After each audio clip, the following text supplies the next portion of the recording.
Pero,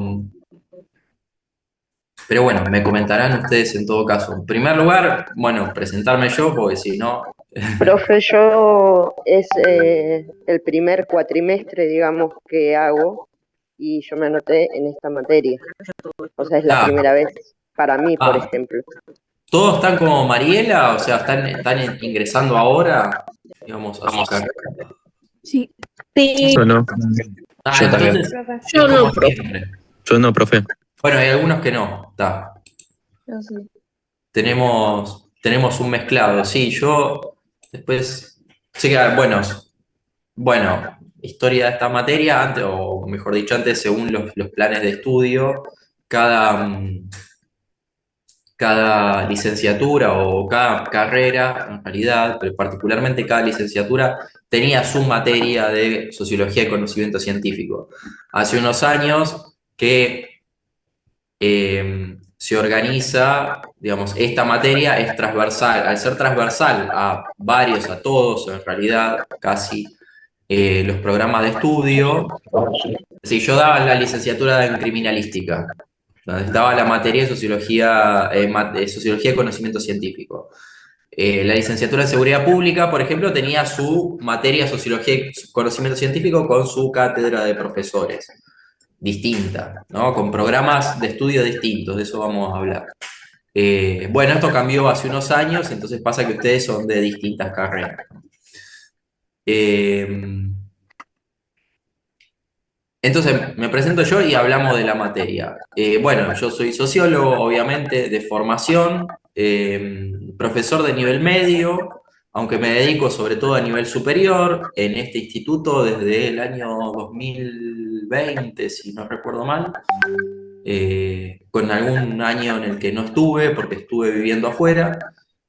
Eh, Soy magíster, me recibí en la UBA, en la Facultad de Ciencias Sociales de la UBA, y ahí hice toda mi carrera. Soy magíster en estudios sociales latinoamericanos, me dedico a la sociología histórica de América Latina, sobre todo, como campo de investigación, pero siempre me interesó, digamos, el área de la sociología penal, eso lo van a ver reflejado.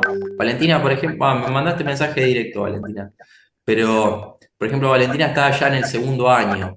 Entonces, bueno, no sé bien por qué, pero esta materia se da el primer cuatrimestre en general, y este segundo cuatrimestre abrieron dos comisiones y nos convocaron a un par de profes. Uno, bueno, soy yo y la otra la profe Florencia.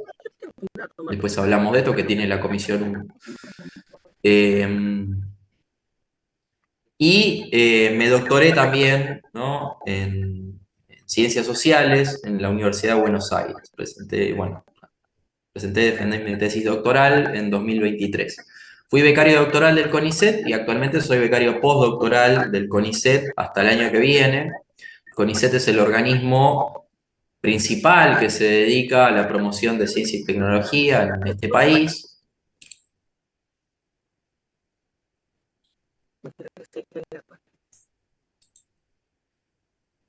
Mariela, la pregunta es para mí. Sí, profe. Bueno, ahí está, Roberto. Me dicen Roberto, o profe. No me digan, no me traten de usted, porque me hace sentir. Eh, y bueno, y trabajo en el Instituto, como decía, de Estudios de América Latina y el Caribe de la Universidad de Buenos Aires. Es un poquito sobre mí. Ustedes me contarán lo que quieran. Bueno, un poquito que me estuvieron contando. Eh, Como les decía, yo entré en este instituto en el año 2020 en la licenciatura en criminalística. Eso lo van a ver reflejado y por mis intereses, como les contaba, si bien me dedico en lo investigativo, o en mi rol investigador, me dedico a otro campo, a otro campo de estudio. En realidad es una hibridación de dos disciplinas, la sociología histórica. Soy sociólogo de formación, doy sociología en la facultad, donde yo me recibí, en la UBA, doy en otros lados. Eh, y acá, digamos, siempre traté de aplicar, van a ver en la programación didáctica de la materia, hacia el final del curso, vamos a ver un poquito de sociología penal. algo que ustedes van a tener, alguna de las carreras, creo que la mayoría, yo ahora no me fijé la grilla ahí de materias transversales, pero muchos de ustedes, o no sé si todos, van a tener después sociología criminal. Eh, algunos, no sé si este cuatrimestre mismo, ¿alguno va a tener este cuatrimestre sociología criminal? No, o sí. Mm.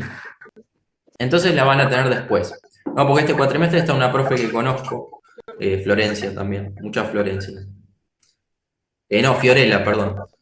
Eh, y bueno, más adelante, varios de ustedes, no me acuerdo ahora bien qué carreras, pero van a tener sociología criminal. Y vamos a empezar a ver en esta materia ya, a mí me gusta dar un poco de ese campo al que siempre me sentí, digamos, interesado, atraído, pero no me dediqué investigativamente, pero bueno, tengo la oportunidad de darlo acá porque amerita. Tal vez para quienes están en la licenciatura en protección contra incendios sea menos interesante, pero bueno, yo creo que en general les va a resultar interesante. Vamos un poco sobre la materia. Sobre todo porque además no tenemos mucho tiempo, porque se nos acortó la clase en general, yo me quedo sin tiempo y quiero empezar a hablar. De hecho, ustedes van a ver que esta clase, aunque es la presentación, tiene bibliografía y para que ustedes lean después, y vamos a hablar de algunos conceptos, vamos a presentar algunos conceptos que ahora les voy a decir. Lo primero es decir de esta materia se llama Sociología y Conocimiento Científico y que los términos están alterados en la secuencia. Nosotros primero tenemos que saber qué es el conocimiento científico para después adentrarnos en los rudimentos de uno de los campos, de los muchos campos en que se divide el conocimiento científico, en este caso la sociología. Lo que quiere decir que para la primera parte del curso vamos a estar abocados a lo que es el conocimiento científico. ¿Qué es el pensamiento científico? ¿En qué se diferencia el pensamiento científico en otros tipos de pensamiento? ¿Cuáles son las divisiones al interior del conocimiento científico? Ahí un poco parte la idea de tratar de mapear, tratar de cartografiar dónde está la sociología dentro del campo científico. Vamos a ver que dentro de las ciencias sociales humanas, vamos a discutir si las ciencias humanas tienen los mismos criterios de validación y la misma metodología que otros tipos de ciencias, las ciencias biológicas, naturales o las ciencias exactas o formales. Todos estos términos los vamos a ir desandando. Por eso la idea de la clase de hoy, en realidad, hacemos una presentación de la materia donde yo ahora vamos a charlar un poquito de esto, de esta programación y de los materiales que ustedes se van a encontrar en el campus. Pero en general lo que veíamos en la clase de hoy estaba al final de esta primera parte del curso. Yo este año estoy probando con que empecemos con estos textos y con esta actividad que ahora vamos a charlar, que me parece que nos va a permitir tener un diálogo más fluido cuando, a partir de las clases siguientes, empecemos a trabajar justamente en qué es el conocimiento científico, cuáles son los criterios de validación del conocimiento científico. Eso nos lleve a la epistemología, que es un campo de estudio dentro de la filosofía que se dedica, básicamente, para decirlo ahora gruesamente, eh, se dedica justamente a establecer los criterios de validación de qué es científico y qué no es científico, qué es pseudociencia, qué es sentido común, qué es metafísica o religión o pensamiento trascendente, y cuál es la metodología propia, cuál es el proceder propio del pensamiento científico. Con los conceptos que vamos a empezar. Disculpen que se deben pensar que soy re boomer, tengo las notificaciones re altas, pero si no, tengo poca concentración y se me va. Eh, con el texto que ustedes van a tener para hoy y un poquito de lo que vamos a charlar, ahora después lo voy a presentar, ustedes ya van a ir familiarizándose con ciertos conceptos que nos van a permitir, nos van a hacer ese tránsito en las próximas unidades más fluido. Dicho esto, la materia se divide, no sé si vieron el programa de la materia, porque el programa lo tienen accesible. Si no lo tuvieran, se los cuelgo después en el campus virtual. Ah, bueno, no sé en qué orden, yo soy muy desordenado, ¿vieron? Eh, después, después les digo qué van a encontrar en el campus virtual. La materia se divide en dos partes que van a ser más o menos coincidentes con los dos parciales, ¿no? Vieron que ya en el calendario académico ustedes van a tener cuándo tenemos el parcial, cuándo tenemos el primer parcial, cuándo tenemos el segundo parcial, cuándo tenemos la semana de recuperatorio, donde ustedes van a tener la posibilidad de recuperar uno de los dos parciales. Recuerden esto. Más adelante charlamos sobre las instancias de evaluación, no es necesario hoy, digamos. Pero yo ya tengo los parciales, digamos, ya vengo trabajando con una modalidad de examen o con diferentes modalidades de examen. En realidad, de acuerdo a los parciales, recuperatorios y finales, después, si ustedes eventualmente no promocionan la materia, van a examen final. ¿Qué les iba a decir? Ah, entonces la materia se divide en dos partes. Y ustedes habrán visto en el programa en 4 unidades, ¿no? Las primeras 2 corresponden a la parte de conocimiento científico y las segundas, la tercera y la cuarta, a la parte de sociología. Esto es el programa a grandes rasgos con el que trabajamos todas las cátedras de la materia. Después entra esto que ustedes ven en pantalla, que es la programación, que es cada profesor con ese programa, digamos, con esos contenidos que reflejan, en primer lugar, los contenidos mínimos que propone el plan de estudios para la materia, y en segundo lugar, el consenso de los diferentes profesores, de las diferentes cátedras, ¿no?, que conformamos la materia Sociología y Conocimiento Científico. Yo cuando se hizo el programa no estaba justo en el instituto en ese momento, pero no importa. Pero con ese programa, digamos, nosotros obviamente tenemos la libertad o la autonomía de diseñar una programación. ¿Qué es esto? La secuencia del curso. ¿En qué orden vamos a dar los contenidos? ¿Profundizando en qué?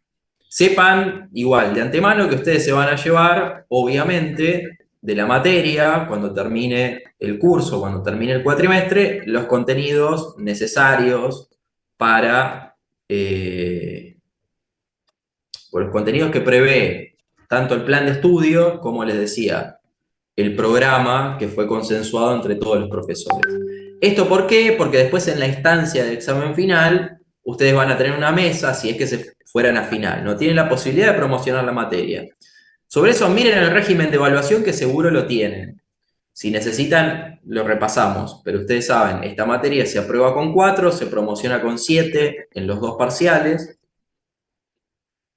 Si ustedes tuvieran 7 o más en los dos parciales, promocionan la materia. Es decir, no tienen que ir a examen final.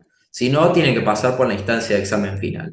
En esa instancia de examen final es una mesa de 2 profesores, les puedo tocar yo, les puede tocar otro profesor. En primer lugar, la primera mesa de examen, que va a ser la inmediata posterior al curso, para ustedes va a ser en diciembre, pero digamos, ustedes mantienen la regularidad de la materia, si no se presentarán en diciembre, tienen instancias después para presentarse. Eso después lo vamos charlando, seguramente lo charlarán con los profes de otras materias también, y también cualquiera de estas dudas hacia todas las materias, ¿no? Obviamente hacia la educación superior en general, con lo cual siempre tienen la posibilidad, siempre hay información del instituto al respecto, o pueden preguntar ahí en el departamento de alumnos, los chicos son muy accesibles. Entonces, vamos a ir viendo la programación como yo la pensé y viendo algunos detalles. Para la clase de hoy siempre eso, planteamos una presentación de la materia a y lo que voy a hacer ahora, un breve paréntesis, ustedes todavía no tienen acceso al campus, pero les voy a adelantar lo que se van a encontrar en el campus. No lo voy a presentar porque si no se va a hacer medio engorroso. Pero cuando ustedes entran, no sé si están familiarizados con el campus. Quienes ya, bueno, tienen recorrido en el instituto, hicieron otras materias, sí, pero quienes recién están ingresando, ustedes entran al campus, van a tener las materias que están cursando en el cuatrimestre. La nuestra es la 112, Sociología y Conocimiento Científico. Ahí está dividido por pestañas. Ustedes van a ver Comisión 1, van a ver una pestaña general que tiene algunos datos. ¿Por qué me equivoqué yo? Ah, no, está bien. Sí, dice aula 28. Bueno, no importa. Eh, Van a ver una pestaña general que ahora no me acuerdo qué datos tiene, pero... y van a tener, en este caso, en este cuatrimestre, solo dos comisiones, comisión 1, comisión 2. La comisión 2 somos nosotros. Ahí van a tener, digamos, bueno, obviamente mi nombre, la profe Florencia está como adjunta, el horario de la materia, que va a ser todos los miércoles de 10 a 12, los datos del acceso acá al campus virtual, que supongo que ahora está oculto, pero después se los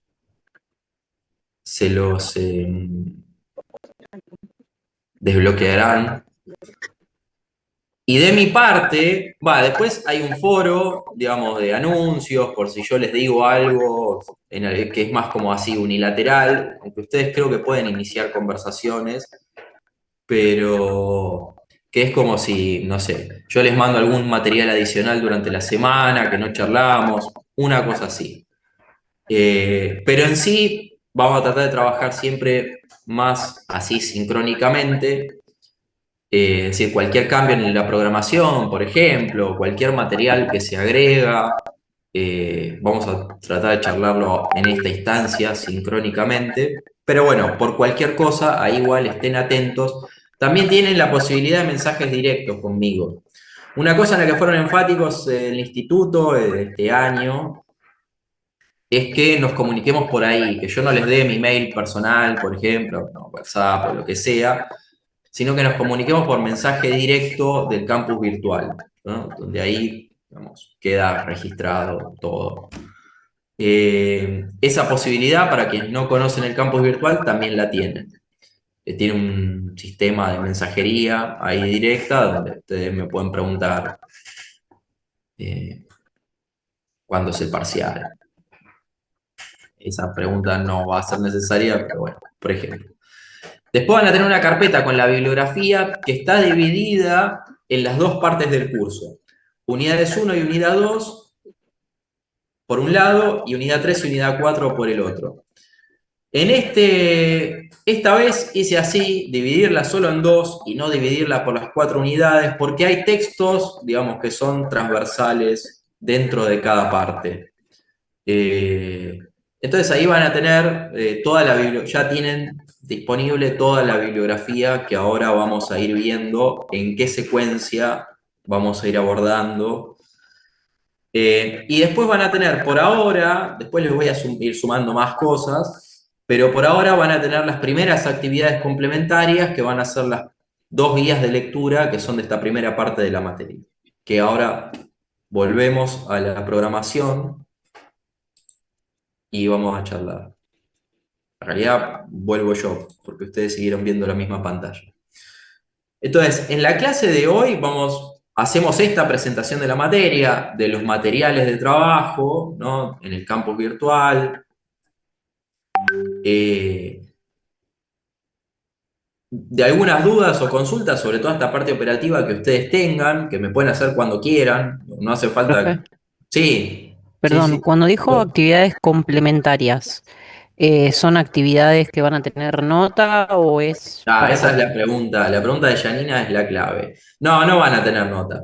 No, nosotros vamos a trabajar con los exámenes Ok, como calificación. gracias. Las actividades, ahora las charlamos, yo se las sugiero, no son En principio vamos a tener actividades para esta primera parte del curso que están pensadas en realidad sobre todo para esta clase inicial. Esta clase inicial yo antes no le ponía bibliografía. Por cuestiones del curso que ahora vamos a charlar, un poco ya les adelanté, esta vez lo pensé distinto y entonces van a tener dos guías de lectura que son introductorias a las dos unidades de esta primera parte del curso. No van a tener notas, son para ustedes. Si no quieren, no las hacen. Tampoco son, digamos, en el caso de ustedes tienen en la programación, ya hablando de esto y entrando en la programación, para la clase de hoy tienen la guía de lectura número 1, que ustedes la van a encontrar en el campus. El tema es que no tienen acceso al campus. La idea es que, digamos, sea anterior, antes, que ustedes puedan disponer de eso antes de adentrarnos la clase que viene en la primera unidad de la materia. Pero bueno, no importa. En ese caso, la guía de lectura lo lleva a una nota muy cortita, es bastante cortita, es bastante fácil de leer, una nota histórica sobre un acontecimiento que refleja bastante bien, digamos, los conceptos iniciales con los que queremos trabajar a partir de ahora, sobre el pensamiento científico, sobre la metodología científica, y se acompañan de algunas preguntas mías que yo les hago orientativas. Apoyan la lectura, a ver. Entonces, insisto, ustedes pueden no hacerla, yo sugiero que lo hagan, que le den una ojeada, porque no lleva mucho tiempo, no, incluso no tienen que formularme respuestas a las preguntas, porque no me la tienen que entregar, tampoco no es como el examen, no son preguntas que son correctas o incorrectas. Acompañan la lectura en el sentido de que incentivan a un pensamiento crítico, reflexivo sobre lo que estamos trabajando. Pero ustedes ya son grandes, yo algo que... Otra pregunta, Ya entonces voy, el Janina, termino examen, con la idea. ah, Ahora hablamos del examen. Eh, Yo hace mucho que doy clase en nivel superior y ustedes son grandes ya. Es como, y bueno, y soy también docente de nivel medio. eh, y bueno, ya llegan, digamos, con un bagaje del ser estudiante y una metodología de estudio. Si ustedes estudian la clase antes del parcial, bueno, o si ustedes van trabajando clase a clase, bueno, eso se manejan ustedes. Yo no me voy a meter en eso porque no me gustan mucho las cuestiones disciplinarias. Eh, el tema del examen, Charina, ¿tenés una pregunta concreta o charlarlo en términos generales? sí, entonces el examen va a ser sobre todo de pensamiento crítico y no es un multiple choice, algo así de correcto o incorrecto, sino que van a ser preguntas que nos inviten a reflexionar sobre los contenidos que ya tendríamos que tener asimilados. No, sí, el examen van a ser las dos cosas. Pero después yo ya tengo una modalidad para eso. No va a ser múltiple choice, pero no va a ser a desarrollar tampoco. A desarrollar en el sentido de, no sé, tres, cuatro preguntas abiertas y que ustedes tengan las 2 horas para responderlas. Va a ser otra cosa.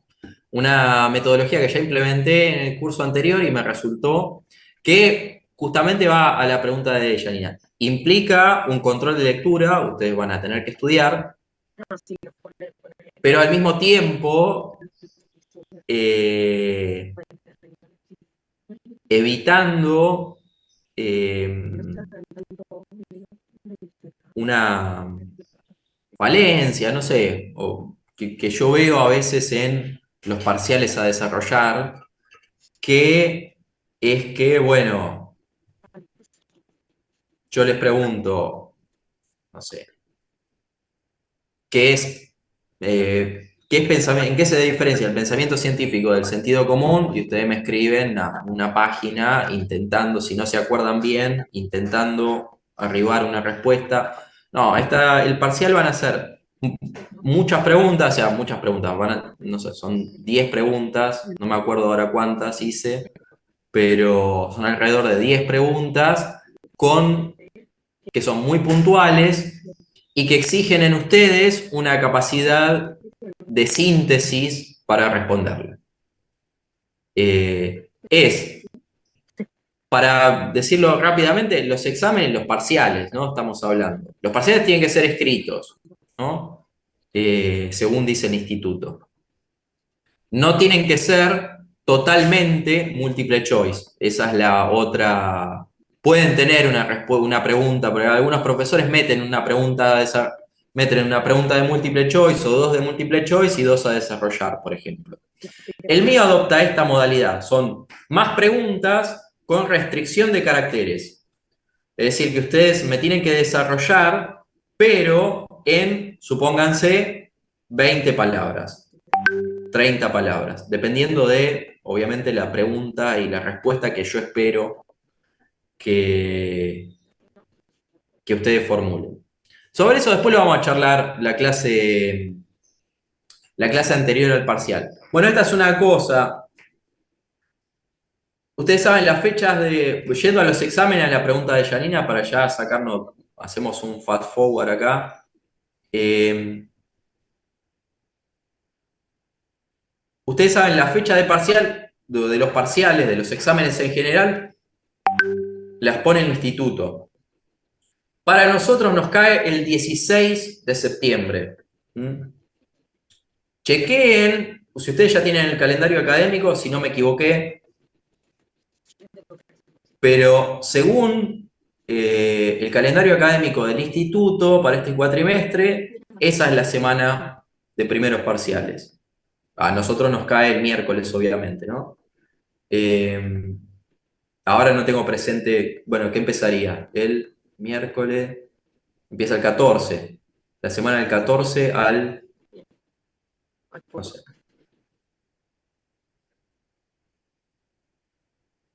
Fíjense por las dudas.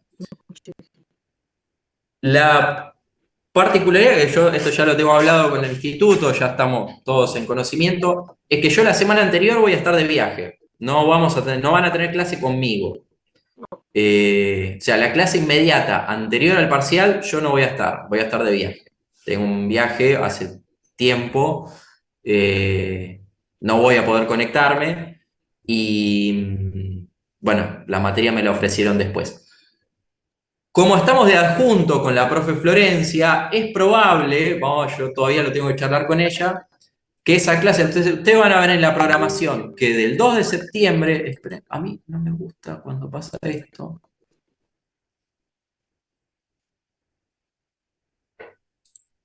Yo quiero activar el desplazamiento. Bueno, y ahora se me... Bueno, no importa. Ustedes van a ver en la programación entonces del curso que salta del 2 de septiembre al parcial. En el medio, la clase del 7 de septiembre es la que yo no voy a estar porque estoy de viaje. Esa clase es probable que la suma la profe Florencia. Si podemos cuadrar ahí horarios, yo seguramente daré una clase en su comisión y ella dará esa clase. Todo esto para avisarles, pero a la pregunta de Janina, del examen en todo caso, hablamos la clase del 2. No hay problema, no obsta a eso. Yo solamente les quería avisar. Y entonces tengo que charlar y es justo la bisagra del curso, tengo que charlar con la profe Florencia si ella va a querer hacer un repaso de la primera parte del curso o va a querer introducir a la segunda parte del curso. Eso después se lo voy a estar avisando y lo van a ver en la programación.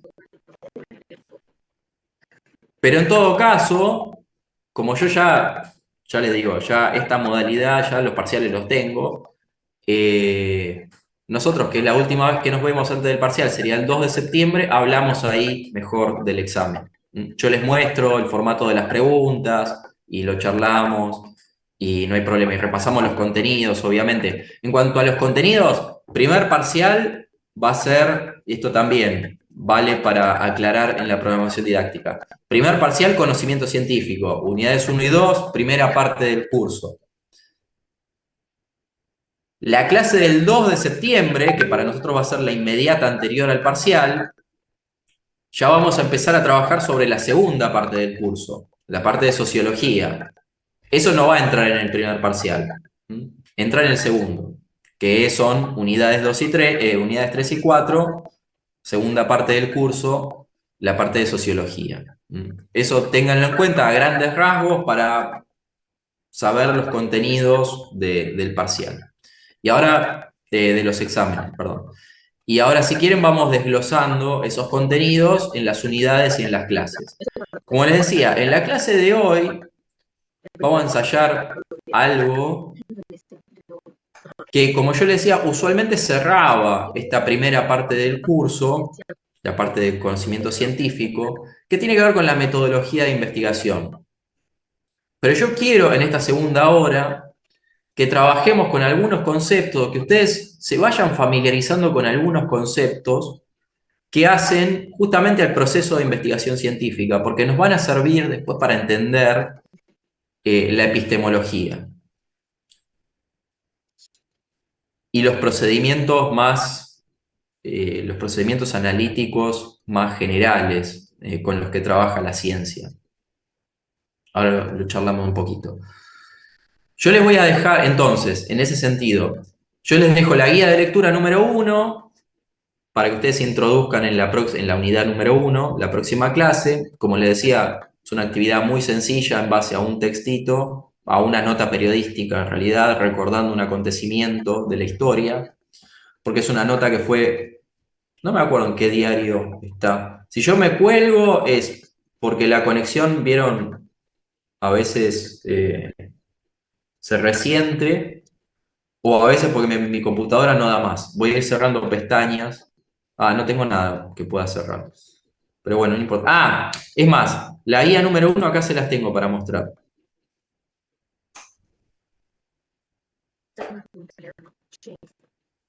Ustedes se van a encontrar con esto, una carátula. Sí, mi computadora está, pobre, hace tiempo que pide cambio, pero bueno, es una inversión.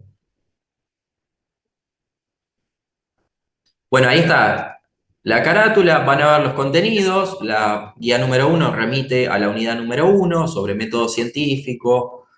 Las lecturas, si ustedes hacen clic en este link que funciona, yo lo pruebo todos los cuatrimestres, van a ir a esta nota periodística, como ven, es del 2020, plena pandemia, y está relacionado con eso, pero en realidad refiere a un hecho histórico. Y algunas preguntas, son poquitas preguntas, para que ustedes reflexionen al respecto.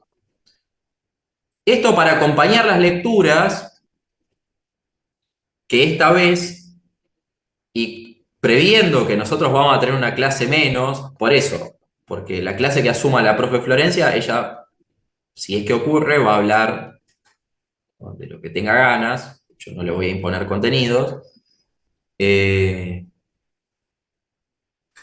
Entonces, ya en esta primera clase, yo les voy a dejar, vamos a trabajar con este esquema de bibliografía obligatoria y bibliografía complementaria. Van a tener que leer. Chicos y chicas, esta es una materia en la que se lee bastante. Nosotros tratamos de, o mi criterio es, para la carga de lectura, es trabajar más o menos clase a clase con un artículo de 30 páginas, o un capítulo de libro de 30 páginas, que está bien para nivel superior, o sea, es lo esperable para nivel superior, no es, digamos, no los va a matar, pero sí requiere cierta constancia o cierto hábito de ponerse a leer, sobre todo en estos momentos que cuesta, a mí también me cuesta, ustedes no saben el déficit de concentración que tenemos todos. Yo me pongo a ver una película, ¿vieron? O como fue en el Mundial, la pausa de hidratación, me pones a ver, a mí me gusta el básquet, me pongo a ver el básquet, a los 20 minutos ya perdí la concentración, ya estoy con el teléfono. Nos pasa a todos, es propio de la temporalidad que vivimos. Pero, como decíamos, esta materia, nada, requiere de un ejercicio de lectura y de reflexión crítica relativamente sistemática y constante. Entonces, bueno, sepan que hay una parte asincrónica de la clase, o del curso, mejor dicho. Es decir, no basta con que ustedes se conecten y charlemos en estas 2 horas, sino que sepan que van a tener que destinar parte de sus vidas, que pueden ser otras 2 horas, tampoco es, digamos, tanto más, eh, pero que ustedes en algún momento de la rutina, de su rutina de la semana, bueno, tienen que dedicarle tiempo.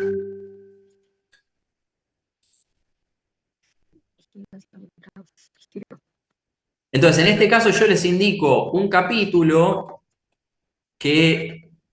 y vamos a trabajar con este esquema de obligatoria y complementaria. Entonces, para atenernos a que más o menos sea asequible, sea factible, un término que vamos a usar hoy, para que sea más o menos factible el acompañar el curso con la lectura, vamos a trabajar más o menos con textos, ¿no? De unas 30 páginas, y esa va a ser la bibliografía obligatoria. Yo igualmente les voy a sugerir bibliografía complementaria.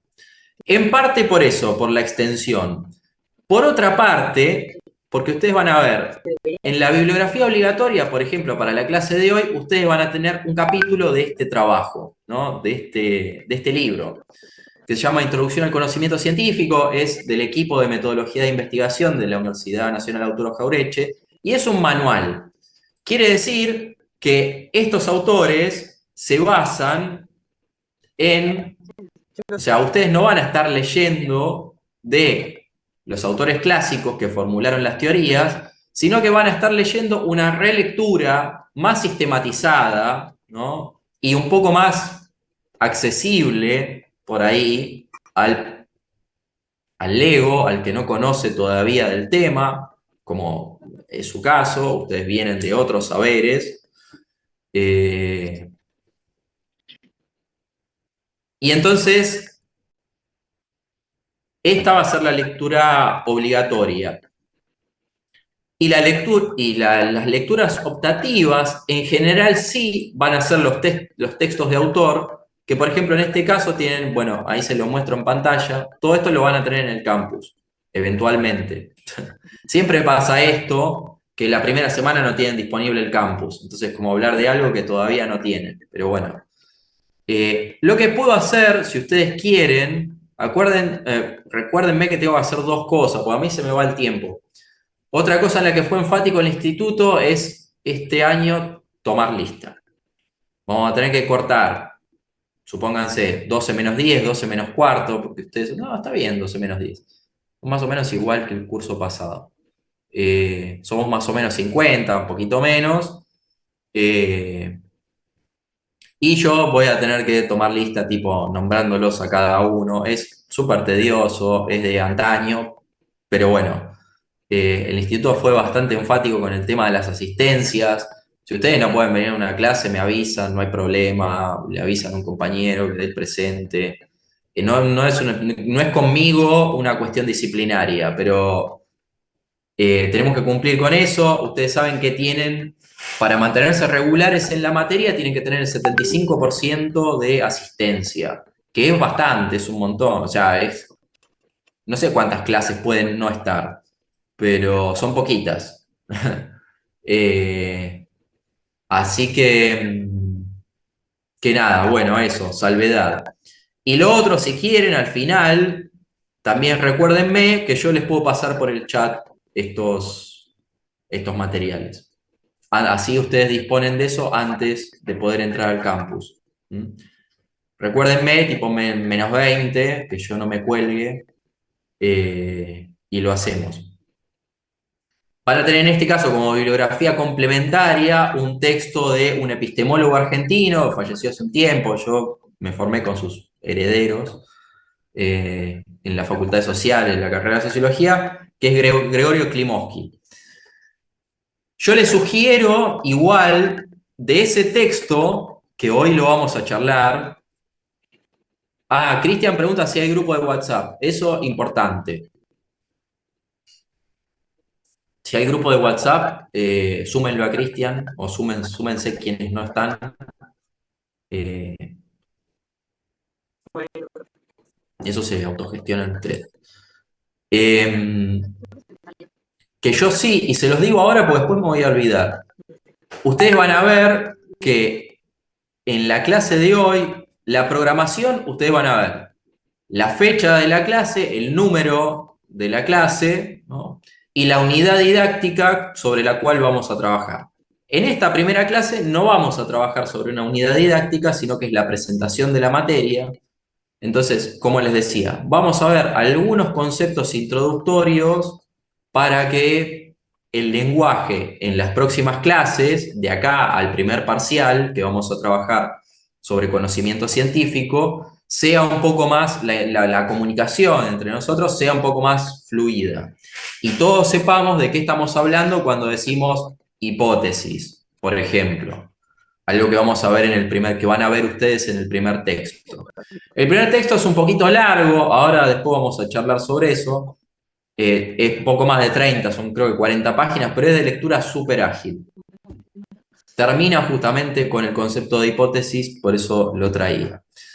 Y el texto de Klimovsky, en este caso sí, yo a veces de la bibliografía complementaria sí les voy a indicar o les voy a decir, les voy a sugerir, miren, sería bueno, no les voy a hacer leer todo el texto, probablemente casi nunca van a tener que leer necesariamente todo el texto.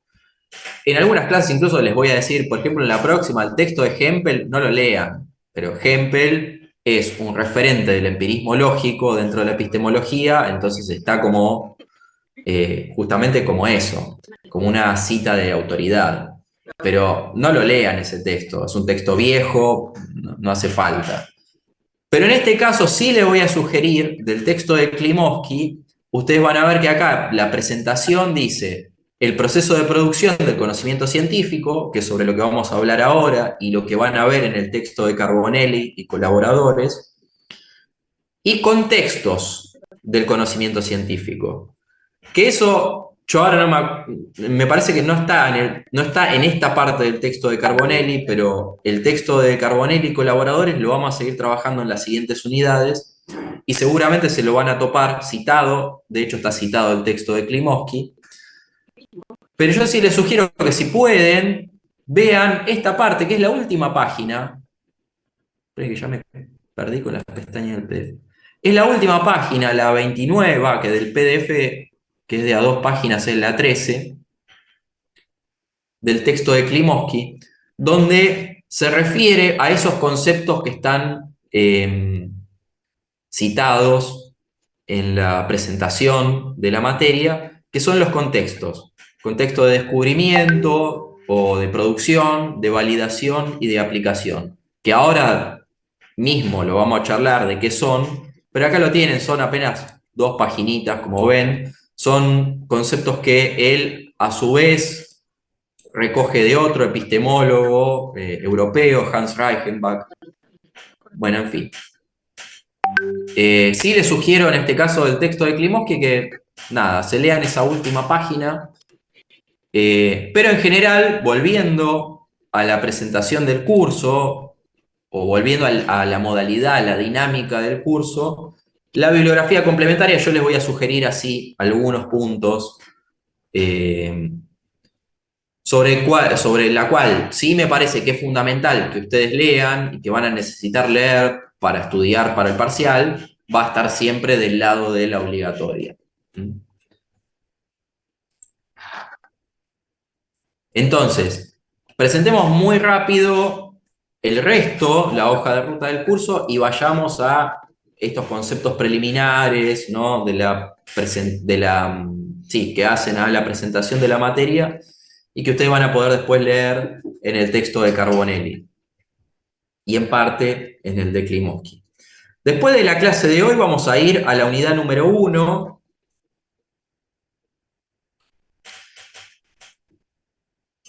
que ya entra en método científico, validación del pensamiento científico y, por extensión, epistemología. Vamos a trabajar son tres grandes escuelas epistemológicas que se suceden en el tiempo. Los primeros van a ser los empiristas lógicos. Estamos hablando de finales del siglo XIX, principios del siglo XX. Yo siempre, por mi vocación de historiador, se los voy a historizar estos procesos porque si no pierde sentido. Vamos a ir a trabajar con un capítulo del texto de Carbonelli, siguiendo con el mismo manual. Y como decía Hempel, es uno de los referentes de esto que se llamó la escuela austríaca o del empirismo lógico, que proponen para la ciencia un procedimiento analítico que es el inductivo. Más adelante lo vamos a ver. En la clase número 3, en la siguiente, seguimos con la unidad número 1, pero vamos a trabajar la segunda escuela de epistemología, que es el racionalismo crítico, cuyo referente es sobre todo un señor que se llamó Karl Popper, que se formó con los empiristas lógicos, pero que va a tener fuertes críticas al método científico que propone el empirismo lógico, sobre la base de impugnar el inductivismo y plantear en cambio como método para la ciencia el pensamiento deductivo. Después vamos a ver de qué se trata esto.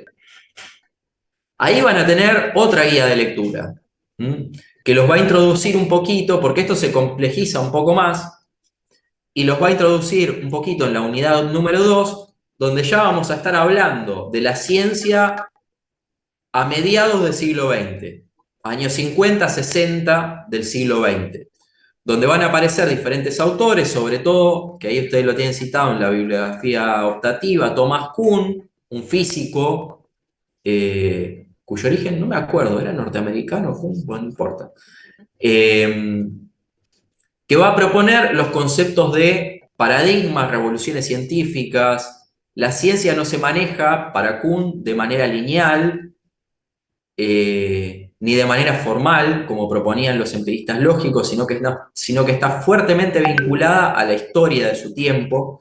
Y por eso todos estos autores, Kuhn y los que van a seguir inspirados en Kuhn, se los va a llamar el giro historicista de la filosofía de la ciencia. Epistemología, filosofía de la ciencia es lo mismo. La epistemología es una rama de la filosofía que vamos a dar una definición inicial que reflexiona sobre la ciencia. ¿Qué hace a la ciencia ciencia? Y en ese sentido, ¿qué se diferencia? Vamos a empezar por eso la clase que viene. ¿En qué se diferencia de el sentido común o del pensamiento metafísico? La religión. Después ya nos metemos en la segunda parte del curso. Rápidamente, porque además esta primera parte del curso es aburridísima. Yo no soy epistemólogo, a mí me gusta la sociología, claramente, pero tenemos que darla. Tenemos que dar esta primera parte, siendo una materia introductoria de sus carreras, pero lo vamos a hacer lo más indoloro posible y ya en septiembre ya nos metemos en la segunda parte del curso. En la unidad vamos a abordar la unidad número 3 y la unidad número 4 en simultáneo del programa. Ahí no seguía mucho por el programa de la materia. A mí no me gusta mucho la secuencia que propone. Entonces, en la clase la primera clase de septiembre, la del 2 de septiembre, vamos a recuperar toda esa historización de la ciencia para hablar un poquito del surgimiento de las ciencias sociales y de la reflexión científica sobre lo humano y los fenómenos de la sociedad y el surgimiento de la sociología. Ahí después los textos, llegado el caso, charlamos un poquito sobre la dinámica que va a adoptar el curso en relación a los textos. Después, como les decía, en la clase del 7 de septiembre yo no voy a estar. Vamos a ver cómo la resolvemos. El instituto ya está avisado, lo vamos a resolver de alguna manera. Ya les digo, yo voy a hablar con la profe Florencia y dependiendo de lo que me diga ella, si quiere hacer un repaso del primer parcial o quiere ya seguir con la introducción a esta segunda parte del curso, va a depender de ella. Se los voy a avisar con tiempo. El 16 vamos a tener, 16 de septiembre, mediados de septiembre, tenemos nuestro primer parcial. Ahí nos vemos presencialmente en el instituto. Cuando volvamos, retomamos, ¿no? Ya sí, plenamente la sociología, ya no en términos generales, como vamos a ver También vamos a contraponer una vez más la sociología y el pensamiento social a el sentido común, y por eso ustedes van a ver que la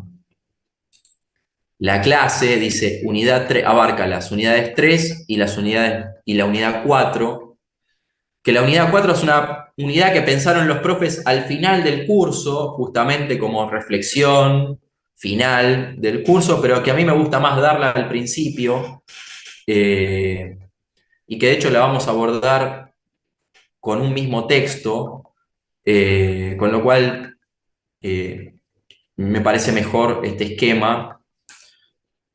Pero cuando volvamos del parcial, ya nos metemos en lo que sí es el núcleo duro de la sociología. Los paradigmas, algunos lo llaman dentro de la sociología. A mí me gusta más, vamos a trabajar, en esta segunda parte del curso vamos a trabajar sobre otro manual, que a veces va a ser obligatorio, a veces va a ser optativa, dependiendo. Ahí vamos a trabajar con dos grandes textos. Llegado el caso lo charlamos. Pero el texto de Villanueva y colaboradores refieren más que paradigmas a matrices o una matriz del pensamiento sociológico, donde dialogan también diferentes enfoques. Tres son los principales, ¿no? Y que los vamos a ir viendo a lo largo del curso, que están asociados a pensadores, lo que se llama muchas veces, que bueno, tratamos de ir despegándonos de estas categorías decimonónicas a veces, tres pensadores también de fines del siglo XIX, principio del siglo XX, que fueron Émile Durkheim, de la escuela francesa positivista, que es el primero que vamos a ver, Karl Marx, de la escuela crítica alemana, que es el segundo que vamos a ver, y finalmente Max Weber, de la escuela historicista, también alemana, que es el último que vamos a ver. Y acá, en esta segunda parte del curso, vamos a adoptar un esquema donde vamos a ver, por ejemplo, vamos a hacerlo con Durkheim, que es el más fácil. Cuando volvamos del parcial, la primera clase, vamos a trabajar el pensamiento de Durkheim. Ahí ustedes van a tener textos, un texto en este caso también, digamos, de una profe, Mariela Jaraz, una profe de la cátedra de sociología, que presenta el pensamiento de Durkheim. Ustedes van a tener material adicional ahí, que van a ser textos de Durkheim o textos de otros autores, que después lo charlamos. Eso va a ser en la primera. En general, cada uno de estos autores o cada una de estas matrices o cada uno de estos paradigmas nos va a llevar dos clases. En la primera vamos a ver los conceptos generales de los autores, ¿no? Su teoría más macrosocial. En la segunda vamos a ver lo que se refiere a la sociología criminal. Esto es lo que hace un poquito diferente esta materia de por ahí, o como la doy yo, mejor dicho, a cómo la va a dar la profe Florencia. Yo la estructuro así. Entonces, Durkheim, parte de la obra de Durkheim, él se dedicó justamente a pensar los fenómenos de el crimen y el castigo. Entonces, cuando ya tengamos los conceptos, los rudimentos básicos para entender a Durkheim, ¿no? Y su propuesta de lectura de lo social, su teoría sociológica, ahí ya nos vamos a especificar un poquito más y vamos a ver específicamente, valga la redundancia, los fenómenos de el crimen, el castigo, el delito, la pena. Y vamos a funcionar así con este esquema, ¿no? Dual a lo largo del curso. En la última clase vamos a trabajar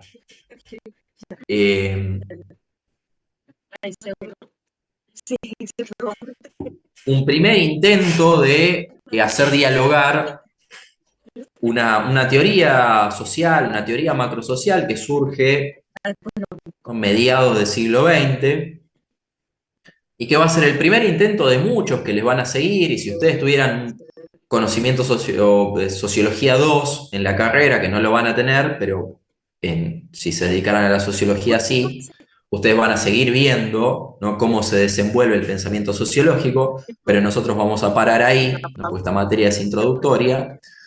Vamos a ver un primer intento de hacer dialogar las tres matrices de pensamiento, los tres paradigmas, o los tres autores clásicos, o los tres padres de la sociología, como se dice, es un término que me gusta menos,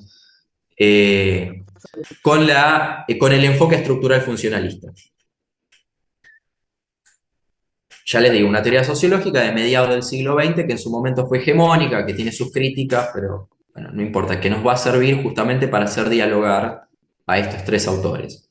Y que nos va a servir también para cerrar la parte de sociología criminal, porque Robert Merton, que es uno de los referentes de esta escuela de pensamiento, de esta tradición, va a tener un trabajo sobre el delito muy trascendente en el campo de la criminología, que ustedes seguramente lo van a ver en sociología criminal, y si tienen lo van a ver en criminología también, porque fue también una bisagra dentro del pensamiento criminológico. Pero bueno, vamos a hacer un poquito, esta va a ser la dinámica que va a adoptar un poco la materia. Yo sé que es medio compleja, sobre todo de presentarla así, es como una entelequia, pero van a ir viendo cómo se desenvuelve clase a clase, ¿no? Clase a clase vamos a ir hablando, es decir, yo les voy a decir, así como les dije hoy, bueno, la clase que viene lean esto, hagan hincapié en esto, así vamos a ir clase a clase y van a ver cómo al final compone un panorama bastante completo. A mí me gusta, me divierte también dar la clase, si no, si tuviera que dar solo la primera parte del curso y solo los autores clásicos de la sociología, la verdad es que ya estoy cansado, me dedico a la sociología hace 20 años, entonces imagínense que... Pero bueno, ¿alguna duda puntual? Profe, Sí. cuando estaba mostrando ahí la grilla decía 11 del 11, tenía un guión y decía 18 del 11 recuperatorios. El Ah, 11 sí. sería del primer parcial y el 18 del Y esto es segundo. así, Janina. Cuando nosotros terminamos el curso, es decir, nuestra última clase es el 28 de octubre, que es la clase 11.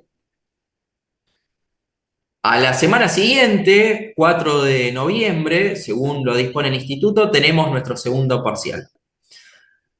La semana siguiente no hay clases, y esto tiene que ver con que eh, cuando nosotros vamos a tomar parcial, las materias presenciales no tienen clases.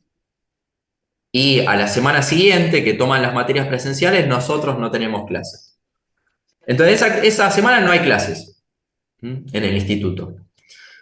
A la semana siguiente, igual esto va variando, ¿no? Va variando cuatrimestre a cuatrimestre. Pero últimamente es así. Y esto ustedes lo van a ver en el calendario. A la semana siguiente a esa, es decir, para nosotros el 18 de noviembre son los recuperatorios. Y esto es importante, la pregunta de Janina. Es un recuperatorio. Ustedes ven que es una sola semana. Lo que quiere decir que ustedes pueden recuperar solamente uno de los parciales. Si ustedes, supónganse, están ausentes en el primer parcial o les va mal, tienen menos de 4, ustedes ya tienen que recuperar ese parcial. Quiere decir que en el segundo parcial les tiene que ir bien, de 4 para arriba. Se tienen que presentar, obviamente, y tiene que ser de 4 para arriba. Si no, recursan la materia, quedan libres o recursan la materia, ¿no? Esto es importante. Es un solo recuperatorio. O sea, es una sola posibilidad de recuperatorio. Y después, yo no lo puse porque eso ya forma parte de esta vez no lo puse porque forma parte del calendario académico general, pero ahí volvemos a tener una semana de descanso que tiene por función que ustedes se anoten en alguna de las fechas de finales que van a venir a continuación, en diciembre. Va a ser el turno de finales de diciembre. Yo ahora no las tengo las fechas, pero están en el calendario, mírenlas. Es decir, a la semana siguiente a los recuperatorios ustedes tienen esa semana para anotarse en el primer o en el segundo turno de llamado a finales, que son la primera o las semanas o la segunda semana siguiente. ¿Mm?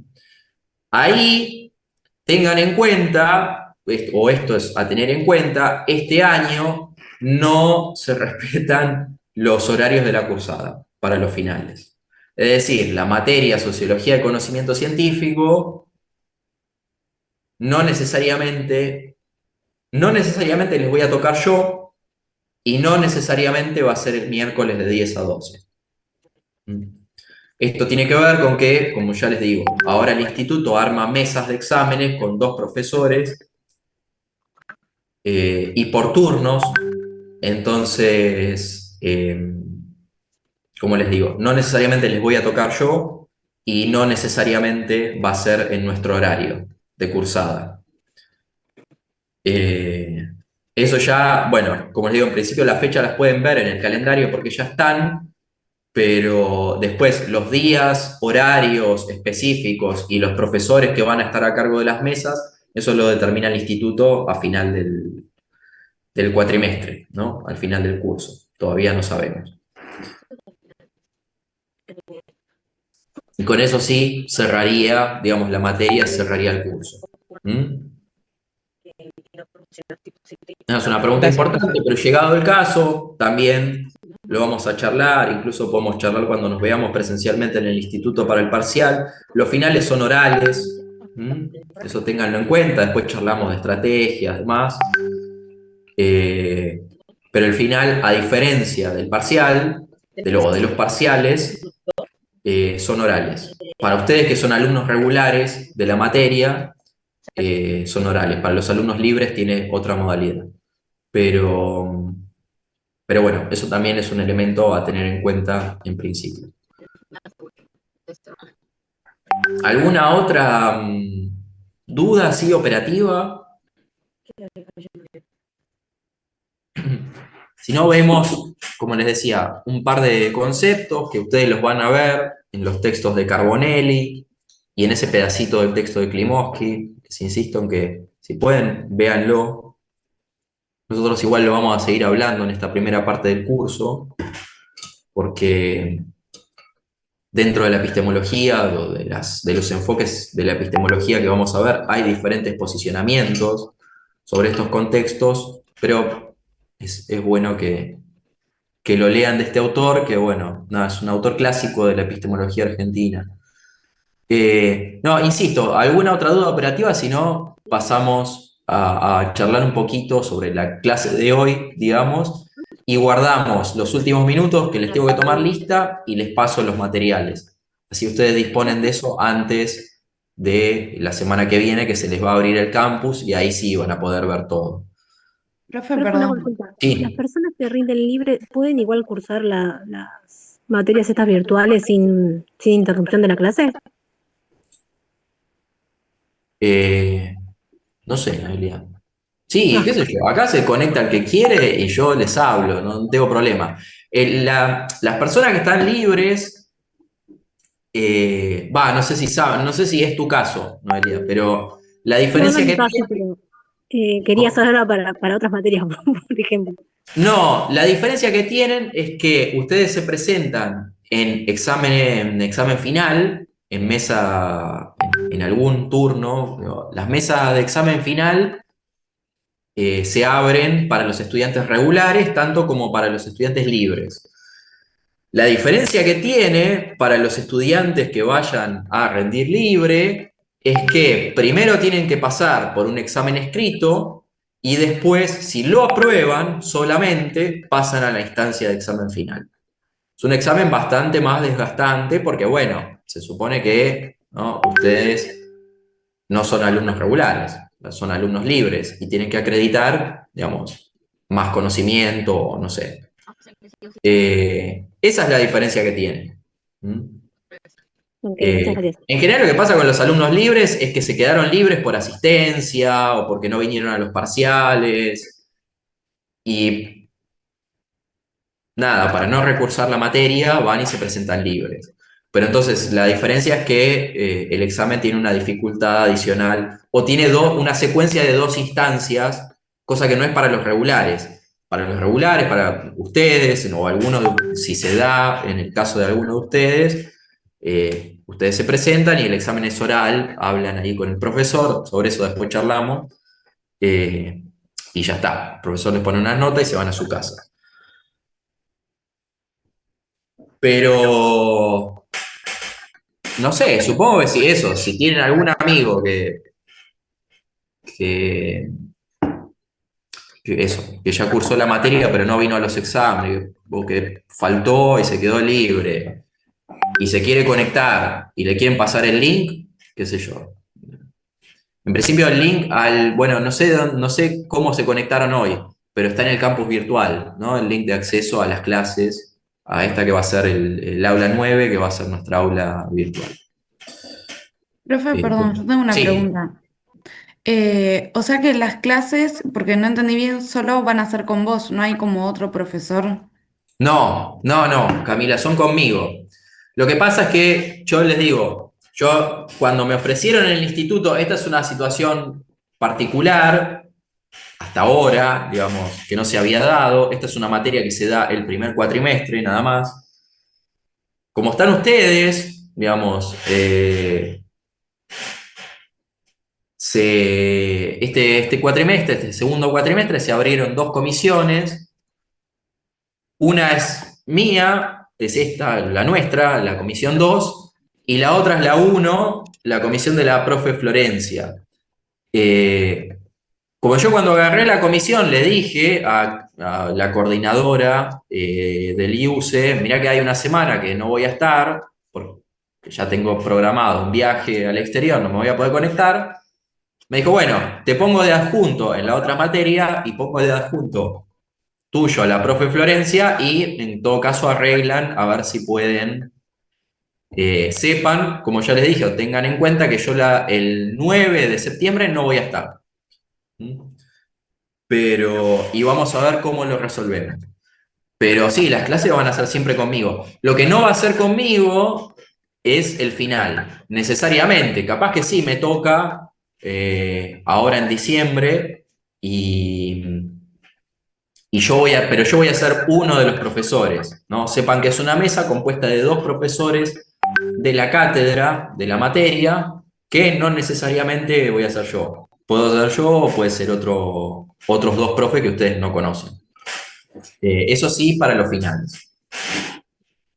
Pero otra cosa importante en relación a eso, el programa de la materia y los contenidos son los mismos. Más allá yo les exijo un poquito más por esta cuestión, pero creo que también está más en el interés de ustedes, por esta cuestión de ver algunas cosas que tal vez corresponderían a sociología criminal o a criminología.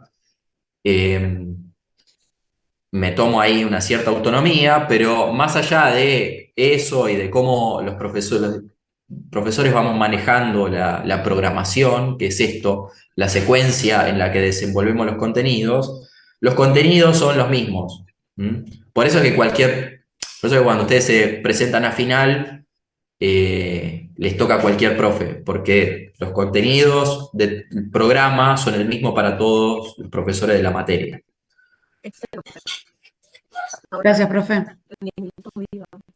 Ay, estos chicos no saben que no sé si estoy enfermo, no sé si estoy sano, no sé si me voy a caer en cualquier momento en cama. Profe, no se olvide de tomar lista, que ya falta Sí, poco. tenemos 10 minutos, por eso. Vamos a ver 2 o 3 cosas que van a ver en el texto de Carbonelli, rapidito. O sea, yo voy a tomar lista al final de la clase. Profe, antes tengo una duda operativa y un comentario para hacerle. Sí, sí, dale. El comentario es que veo que es profesor de educación especial y yo soy neurodivergente.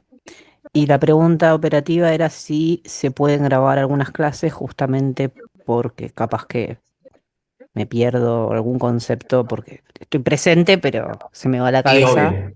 Sí, Ok, sí, claro. No, no hay problema. Yo no bueno, las muchas gracias. grabo, tipo, después. eh, O sea, si ustedes graban la clase, les queda en su computadora, y chao, yo no las grabo para que no me quede en mi computadora porque no lo necesito, pero no hay problema. La pregunta de Janina es válida, si cualquiera quiere grabar la clase, no hay problema, obvio, y después la pueden repasar.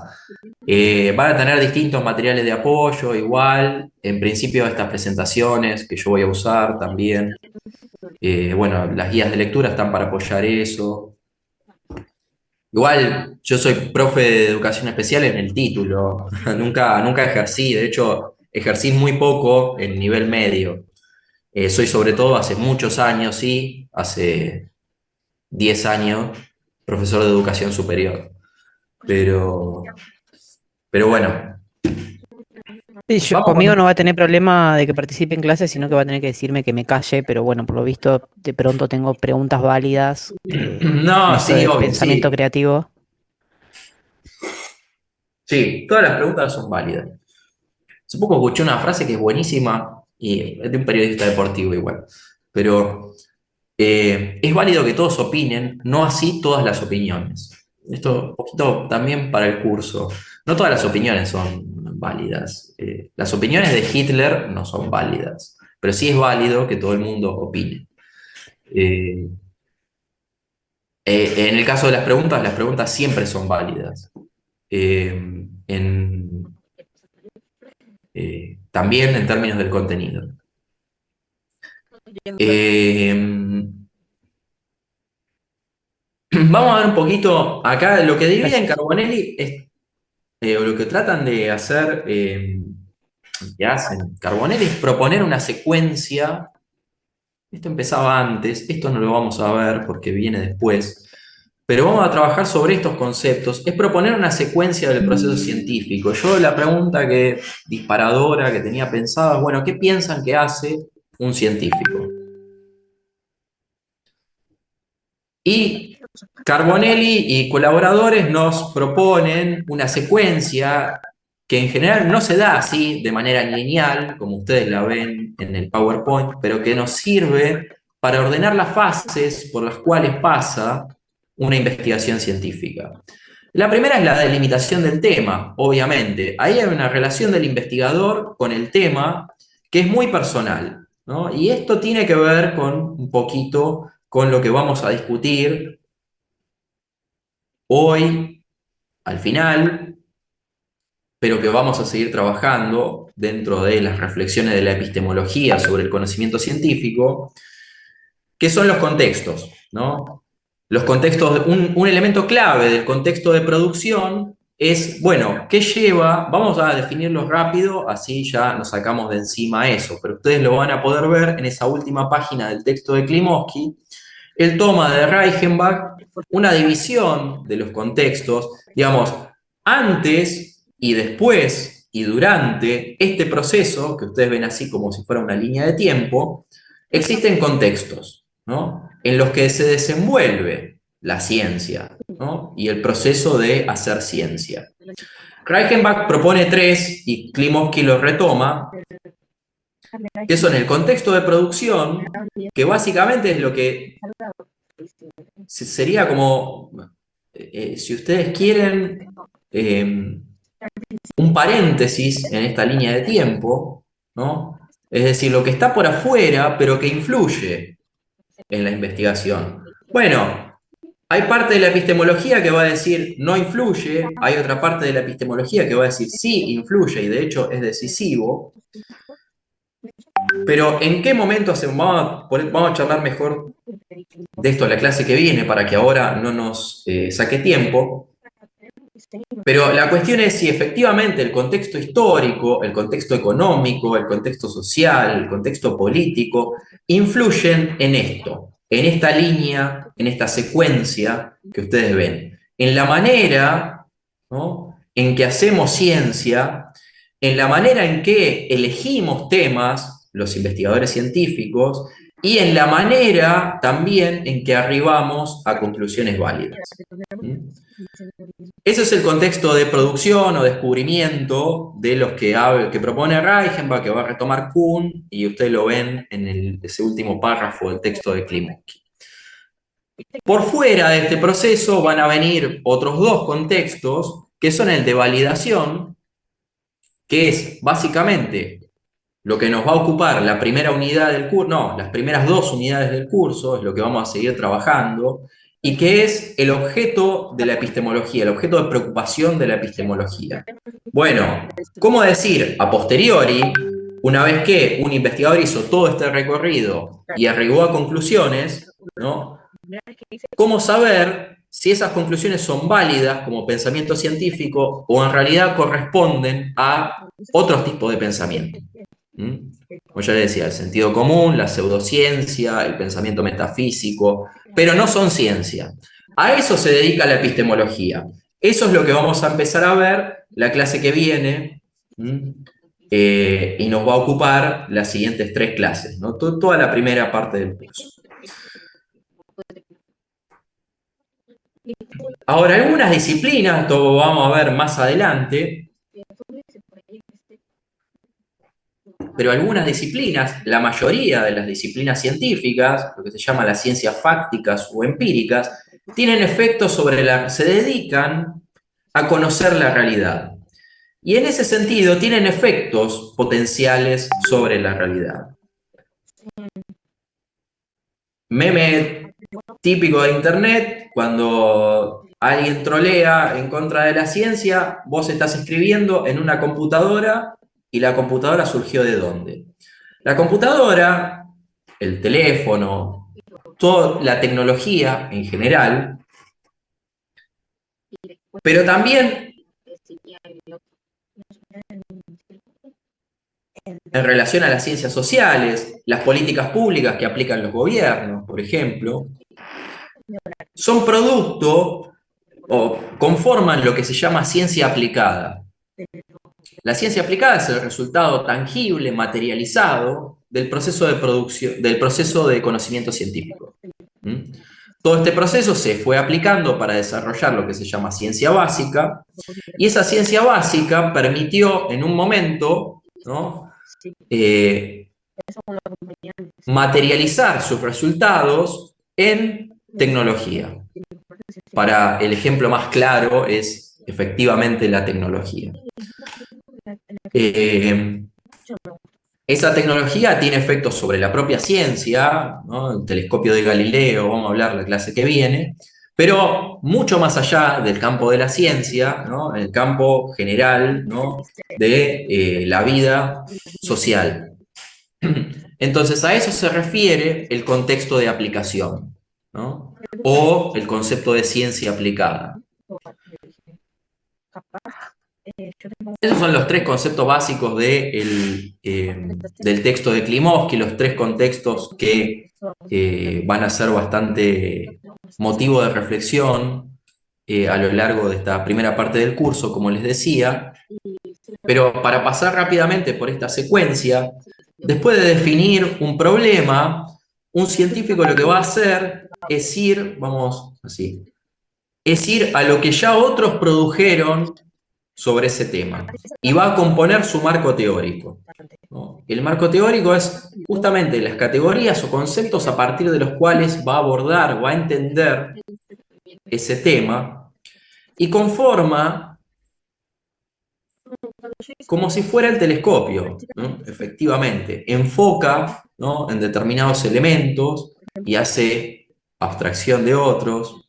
En fin, después lo vamos a ver, pero el marco teórico, para definirlo rápidamente, es la literatura existente sobre el tema, es lo que otros ya produjeron sobre el tema. La frase más famosa, yo la cito en los agradecimientos de mi tesis, por ejemplo, es muy recurrente dentro de la ciencia, la frase de Newton, no sé si ustedes la conocen, Isaac Newton, un físico inglés, que dice que si vi más lejos es solamente porque lo hice a hombros de gigantes. La frase a hombros de gigantes, que ustedes, de hecho si entran en Google Scholar, que es, ahora vamos a ver, es una base de datos de literatura científica, de literatura en general, la frase que está abajo del buscador es a hombros de gigantes. Y refiere a esto, ¿no?, A hombro de gigante quiere decir que cuando yo hago mi investigación tengo en cuenta todo lo que otros ya hicieron que me antecedieron en el campo, ¿no? Cuando yo propongo mi hipótesis, ahora vamos a ver qué es hipótesis, estoy teniendo en cuenta a Durkheim, a Marx, a Weber, tipos que vivieron, que se murieron hace 100 años, pero cuyos fundamentos, ¿no? O que mejor dicho, colocaron los fundamentos para las investigaciones actuales. Esta es la revisión de literatura. Lo tercero que hace es un científico es la delimitación de un problema, porque un tema no es lo mismo que un problema. Todos podemos coincidir, por ejemplo, que la desigualdad es un problema social, ¿no? Pero no necesariamente es un problema científico. Para que sea un problema científico, lo que tiene que existir es una vacancia en el conocimiento científico. ¿Qué quiere decir? Sabemos poco sobre la desigualdad en Argentina en el año 2026. Supónganse. Y entonces acá están estos tres elementos, ¿no? Que menciona el texto de Carbonelli, que recupera la presentación, ¿no? Que es determinar, bueno, dónde, cuándo y quiénes son los sujetos protagonistas, ¿no? Sobre todo en la investigación social, ¿no? Donde estamos trabajando con sujetos sociales. Pero, supónganse, en la física, bueno, las unidades de medida, los cuerpos, por ejemplo, a mí me gusta siempre, de chiquito me gustaba la astronomía, me gusta siempre remitirme a la astronomía. Bueno, la astronomía, los cuerpos celestes, ¿no? Los campos de gravitación de los planetas, ¿no? Lo que se llama en ciencia las unidades de análisis. En la investigación social, que está un poco más orientada a esta presentación y ya a ese punto el texto de Carbonelli, los sujetos sociales, las instituciones, ¿no? Por ejemplo, los colectivos, los individuos. Después un científico, lo pasamos rápidamente, se va a formular objetivos, el objetivo general, ¿no? Donde el objetivo general va a ser la meta de la investigación, estudiar la desigualdad en Argentina en el año 2026, pero para eso va a tener que implementar, va a tener que operacionalizar, lo que se llama en el campo científico, operacionalizar ese objetivo general y operacionalizar ese concepto de desigualdad, porque yo la desigualdad no la veo en la sociedad. Lo que voy a ver, por ejemplo, es una desigual distribución de ingresos. Agarramos los recibos de sueldo, si es que los tenemos, ¿no? De todos nosotros en el curso de hoy, los 49 que somos, y vamos a ver que son diferentes. Agarramos el nivel de escolarización o educación, porque estamos a nivel superior, alcanzado por cada uno de nosotros, y bueno, en este caso, nada, no va a ser tan diferente, va a ser diferente el mío respecto al de ustedes, pero y van a ver que son diferentes. Todos esos son indicadores de desigualdad. Entonces, en mis objetivos específicos, que en general se emplean términos, se emplean verbos de acción, como ustedes ven ahí en la presentación, describir, analizar. Entonces, bueno, analizar la diferente distribución del ingreso en Argentina en 2026. Analizar la diferente, o describir el diferente nivel educativo alcanzado por la población que yo elegí en Argentina en 2026, etcétera, etcétera. No importa tanto, a lo que yo quiero llegar, y con esto cerramos, y con esto termina la selección de páginas que ustedes tienen del texto de Carbonelli, es a la formulación de hipótesis.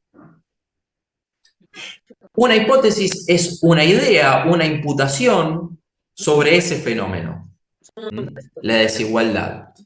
Yo sobre la desigualdad voy a decir, bueno, o puedo proponer como hipótesis para mi investigación. ¿La desigualdad existe en Argentina en 2026 o no existe? ¿No? Es una afirmación, es una enunciación afirmativa. Que puede ser descriptiva, como les digo, la desigualdad existe o no existe en Argentina en 2026. Puede remitir a una, disculpen si hay ruido de gatos, yo tengo gatos. Eh, y son muy intensos. Uno es naranja y uno es siamés, que son los peores.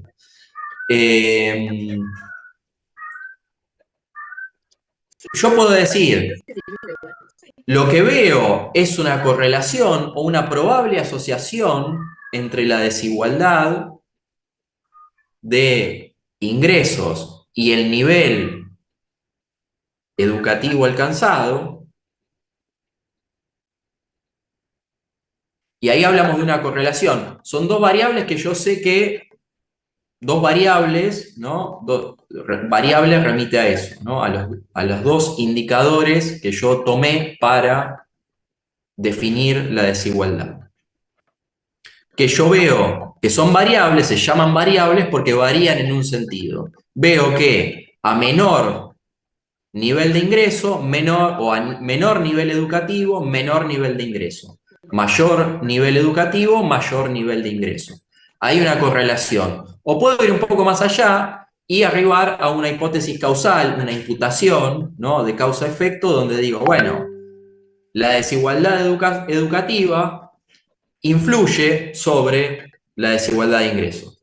El que más estudia tiene la posibilidad de tener una mejor profesión y por lo tanto mayores ingresos. Supónganse, estoy diciendo boludeces, no importa. Pero la hipótesis es el corazón de la investigación, remite a la relación entre los conceptos. Yo agarro del marco teórico todo un bagaje conceptual de personas que me antecedieron en el campo, ¿no? Y que ya investigaron sobre el tema, y voy a proponer que estos conceptos, estos fenómenos son o se relacionan de una manera determinada, ¿no? Hipótesis es un concepto importante porque la epistemología también va a debatir, vamos a ver la clase siguiente, sobre dónde se ubica la hipótesis, o mejor dicho, dónde se ubica, para no ser redundante, en el proceso de conocimiento. Si se ubica antes, si se ubica al final, si se ubica en el medio. Hay autores que van a proponer la idea de hipótesis de trabajo, que va mutando a lo largo del tiempo.